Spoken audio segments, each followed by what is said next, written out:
વાલિયાવાડી માર્ગ ઉપર ડેહલી જબુગામ અને કદવાલી રાજપરા સહિતના પુલની મંજૂરી મળતા 1,818.53 લાખના ખર્ચે બનાવવામાં આવશે. વાલિયાવાડી રોડ પર ડેહલી ગામ પાસે કીમ નદી પરનો બ્રિજ, જબુગામ કદવાલી વચ્ચે ટોકરી નદી, રાજપરા પુલ તેમજ વાલિયા બમાડિયા રોડ પર ડેસાડ, સોડગામ પુલ અને કરસાડ ડેસાડ રોડ પર કરસાડ ગામનો પુલ બનાવવા માટે ભાજપના સ્થાનિક નેતાઓએ ધારાસભ્ય રીતેશ વસાવાને રજૂઆત કરી હતી. જે રજૂઆતને ધ્યાનમાં રાખી ધારાસભ્ય દ્વારા મુખ્યમંત્રી ભૂપેન્દ્ર પટેલને રજૂઆત કરવામાં આવી હતી.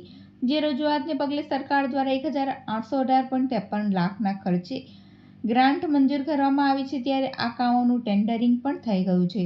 તેવામાં આ કામોની મંજૂરી બદલ મુખ્યમંત્રી અને ધારાસભ્ય રીતેશ વસાવાનો તાલુકાના પ્રતિનિધિઓએ આભાર વ્યક્ત કર્યો હતો.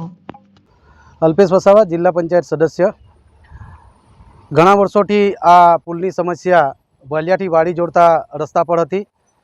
અગાઉ સૈદ્ધાંતિક મંજૂરી આ કીમ નદી પર આવેલા પુલની મળેલ હતી, પરંતુ આ વિસ્તારના ભારતીય જનતા પાર્ટીના ઘણા એવા આગેવાનોની માંગણી અને લાગણી એવી હતી કે ધારાસભ્યને રજૂઆત કરી કે ભાઈ વાલિયાથી વાડી સુધીના રસ્તા ઉપર ટોટલ 4 પુલ આવે છે.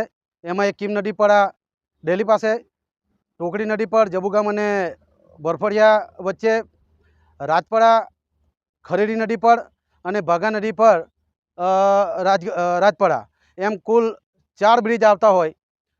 એક બ્રિજ આ વર્ષે બને અને બાકીના બ્રિજો પાછળથી બને તો જે અત્યારે જે હાલાકી છે, જે સમસ્યા વાહનની અવરજવરની, લોકોને અવરજવર કરવામાં પડે છે, એ સમસ્યા કાયમ માટે રહે એનું ધ્યાન રાખીને આજે રજૂઆત અમારી હતી. એ ધારાસભ્યશ્રીએ એની રજૂઆત આપણા ગુજરાતના મુખ્યમંત્રી શ્રી ભૂપેન્દ્રભાઈ પટેલ સાહેબને કરી.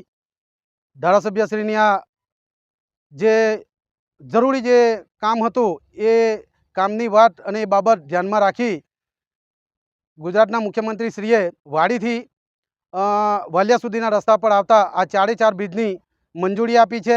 એનો અમારી પાસે આ વહીવટી મંજૂરી પણ છે. અને આ જે બ્રિજો છે એ 4 બ્રિજો એકી સાથે એનું ટેન્ડરિંગ પણ થઈ ગયેલું છે અને એકી સાથે એનું કામ પૂર્ણ પણ થશે અને શરૂ થશે અને પૂર્ણ પણ થશે. બીજું, વાલિયાથી ભમડિયા થઈને જોડતો જે રસ્તો છે એમાં પણ ડેસાડ અને સોડગામ 2 બ્રિજ આવે છે. એ બ્રિજનું પણ મંજૂરી મળી ગઈ છે, એનું પણ ટેન્ડરિંગ થઈ ગયું છે. સાથે સાથે કરસાડ અને ડેસાડ એ રસ્તા પર જોડતો જે પુલ છે એ પુલની પણ મંજૂરી આપવામાં આવેલી છે અને એ કામ પણ સમય અનુસાર શરૂ થઈ જશે.